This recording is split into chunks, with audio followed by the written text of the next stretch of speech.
Uganda has been challenged to strengthen project management through sound project selection and improvement in spending efficiency to ensure value for money.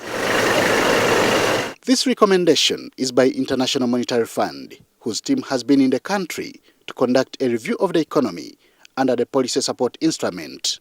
With a population growth rate of about 3%, that means per capita growth, so GDP for every citizen of Uganda is growing at 2 to 2.5%.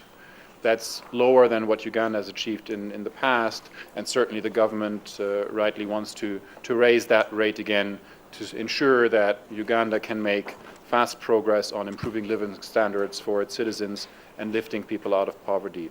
The team that was led by Axel Skimper-Fenning projected a 5% increase in Uganda's economic growth this financial year. This will mean a rise from 4.8% growth registered in the financial year 2015-2016. So with the scaling up of public investment which the government is pursuing, we concur that growth can reach the 6 to 6.5% over the medium term. The most important assumption behind this is that public investment is carried out in an efficient manner and yields the envisaged growth dividend, i.e. higher growth over the medium term. This review mission comes barely weeks since Bank of Uganda took over the management of Crane Bank, citing managerial challenges. Even as this created fear among Ugandans, Central Bank Governor Emmanuel Mutebile is optimistic on the future of Uganda's economy. We have successfully managed to find investors for most of the banks we have taken over. And I'm sure that even for Crane, we shall get investors. As the law requires, we have 6 months to do this, and I'm sure we shall do it. He refutes rumors of a possible takeover of other commercial banks. There may be 1 or 2 companies that need to be watched, but there is no other company, no other financial sector company that the bank is about to take over. That is rubbish. Despite admitting some slow progress in some sectors, Finance Minister Matia Kasaija adds his voice to describe Uganda's economy as stable. Have you heard of that animal called Operation Wealth Creation? To make sure that the people in the rural areas, we don't forget more than almost 80% of the population live here in rural areas. And many of them are small-scale farmers, you know that very well.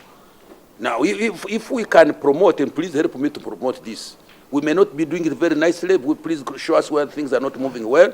But if we can really push that program and the Ugandans embrace it fully, then this growth we are talking about, first of all, even the growth rate will go up, but then it will become inclusive. Everybody will be having a share on this growth. Kasaija says focus is currently on infrastructure development for the country's economic expansion.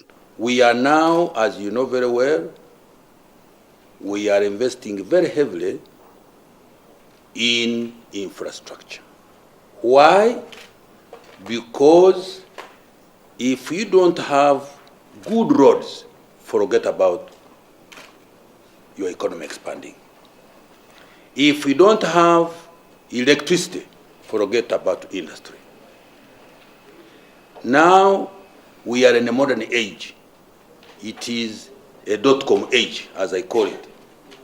If communication is clogged, people do not receive information quickly enough, you become highly uncompetitive and you lose market. The target is to improve people's livelihoods through consolidation of public finance, reducing costs on imports and exports in order to check Uganda's level of indebtedness. This, according to Minister Kasaija, can only be possible if all Ugandans join hands to steer the country towards economic growth, a recommendation earlier made by International Monetary Fund. Henry OKURUT, UBC.